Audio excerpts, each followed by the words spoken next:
Парламенттик шайлоодо Ата журт Кыргызстан ишеним жана ынтымак партиясы алдыга озуп чыгат деген маалымат манипуляция. 30 октябрь күнү N-Video сайтында алдыда боло турган шайлоодо Ата журт Кыргызстан ишеним жана ынтымак партиялары алдыга озуп чыгат деген маалымат жарыяланган. Анда бул изилдөө Эл аралык республикалык институтунун социологтору тарабынан жүргүзүлгөнү айтылат. Политклиника медиасы бул маалыматты текшерип көрдү.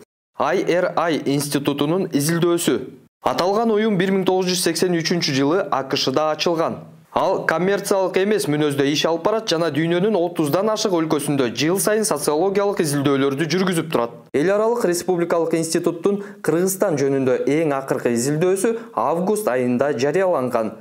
Социологтор 2021 жылдын июль айында Кыргызстан боюнча ар кайсыл аймактарда жашаган 1211 адамды сурамжылап, өлкөдөгү социалдык жана саясий абалга анализ жүргүзүшкөн.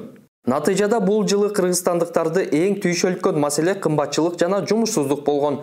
Мурдагы жылдарга салыштырмалуу коронавируста элди түйшөлткөн маселелердин сап башына чыккан. Мындан сырткары изилдөөдө саясий лидерлер жана партиялар жөнүндө дагы сурамжылоо жасалган.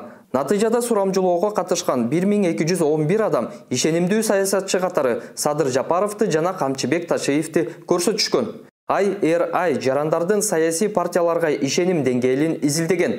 Алдыңкы бештикте Ата журт, Ата мекен, Республика, социал-демократтар жана мекенчил партиялары кирген. Сурамжылоодо келе жаткан жекшембиде парламенттик шайлоо болсо кайсыл партияга добуш берет элеңиз деген суроо дагы камтылган. Катышкандардын 11% Ата журт Кыргызстанга, 11% мекенчил партиясына, 7% Ыйман Нуру жана 3% мурдагы парламенттик шайлоодо массалык добуш сатып алууга айыпталган Биримдик партиясына добуш бере турганын билдирген. Башкача айтканда 28 ноябрда боло турган шайлоодо кайсыл партия лидер болуп жатканы тууралуу IRI институту изилдөө жүргүзө элек. Белгилей кетсек, изилдөө чакан аудиторияда жүргүзүлгөндүктөн бүтүндөй Кыргызстандын көз карашын чагылдыра албайт. Бийликке ыктаган 3 партия. Буга чейин Политклиника медиасы Ата журт Кыргызстан жана ынтымак партияларынын алдыңкы 15-тигин изилдеп чыккан. Анда Ата журт Кыргызстан партиясынын курамындагы 7 талапкер 2020 жылы Мекеним Кыргызстан партиясы менен парламенттик шайлоого катышкандар түзгөн. Ал эми партиядагы 8 талапкер мурдагы парламенттик шайлоого Мекенчил партиясы менен катышкан. Ал эми ынтымак партиясынын алдыңкы 15-тигинде болгондордун 3-өсү Марлен Маматалиев жана Абдиталип Акимов мурда Мекеним Кыргызстан партиясынын курамында. Ал эми Сагындык Келдибаев Биримдик партиясы менен мурдагы шайлоого катышкан.